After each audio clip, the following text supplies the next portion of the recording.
Bonjour tout le monde, j'espère que vous allez tous et toutes très bien. Ravi d'être avec vous. Aujourd'hui, je partage avec vous une recette toute simple de jus de betterave. Nos ingrédients. Nous aurons besoin de la betterave. Et oui, pour ce jus, nous aurons besoin uniquement de la betterave.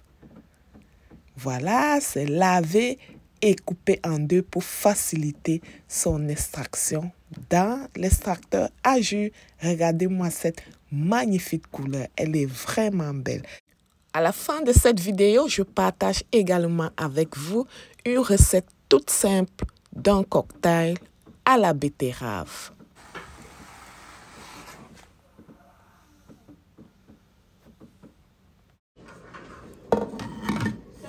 Notre extracteur à jus, on va juste passer la betterave dans l'extracteur à jus. Comme vous le savez tous, la betterave est très riche en pigments rouges. Savez-vous que c'est l'un des colorants les plus utilisés pour les yaourts à la fraise? Si, on utilise la betterave pour colorer les yaourts à la fraise. La betterave contient la vitamine B9 qui est aussi appelée acide folique. Cette vitamine joue un rôle essentiel dans la formation du tube neutral chez l'embryon durant les 3 premiers mois de grossesse. Cela aide ainsi à prévenir la malformation congénitale.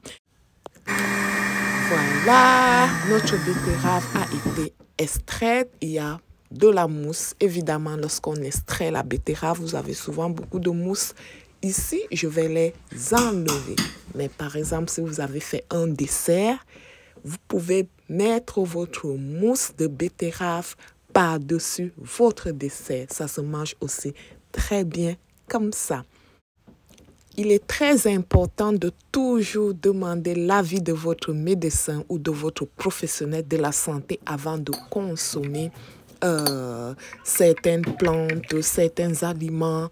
De façon générale, tout ce qui est aliments ou plantes médicinales, c'est très important de demander l'avis de votre médecin. Pourquoi? Parce que certaines plantes ne vont pas avec certaines conditions. Par exemple, lorsqu'on souffre de diabète, il y a certaines plantes qu'on ne va pas consommer. Il faut faire attention au niveau des quantités pour que ça n'affecte pas davantage notre condition. Alors, si vous êtes malade, vous prenez des médicaments, vous êtes enceinte ou si vous allaitez, il est très important de toujours demander l'avis de votre médecin. Il saura mieux vous guider sur les quantités à prendre. Voilà, notre jus de betterave est prêt. Je vais donc vous présenter une façon de les consommer. Ça se consomme très bien comme ça, mais je vais vous présenter un cocktail. Voilà. Nous aurons donc besoin du jus de betterave, du jus de gingembre, du citron, du basilic, des glaçons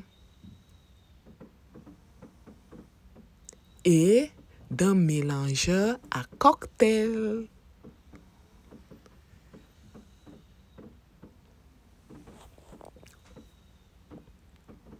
On va mettre tous nos ingrédients dans notre verre à cocktail et on va mélanger le tout. On va secouer le tout. Vous pouvez également utiliser juste un verre régulier où vous pouvez mettre tous vos ingrédients et bien les mélanger. Ce que j'aime des verres à cocktail, c'est qu'ils apportent une certaine aération à votre boisson, si je peux le dire ainsi. C'est peut-être probablement pour ça qu'on a besoin de les secouer comme il faut. Voilà, je secoue bien ma boisson afin que tout se mélange. Mais ici, je secoue, comment on dit ça? Je garde les glaçons parce que j'aimerais qu'ils restent assez frais le temps que je le bois. J'aimerais qu'il reste assez frais, donc au fur et à mesure que je vais le boire, les glaçons vont fondre et plus les glaçons vont fondre, plus je trouve que les ingrédients libèrent le parfum. On va plus ressentir du gingembre et du basilic. Je rajoute un demi-citron, ce qui est optionnel. Voilà, un cocktail tout simple, un jus tout simple. La betterave se marie également très bien avec les plantes comme le romarin, le ginkgo, le brahmi. Donc, vous pouvez mélanger ces plantes ensemble pour avoir de magnifiques cocktails ou tout simplement des tisanes. Merci d'avoir été là. J'espère que cette vidéo vous a donné envie de consommer de la betterave. Je vous dis à bientôt pour d'autres recettes. Bye!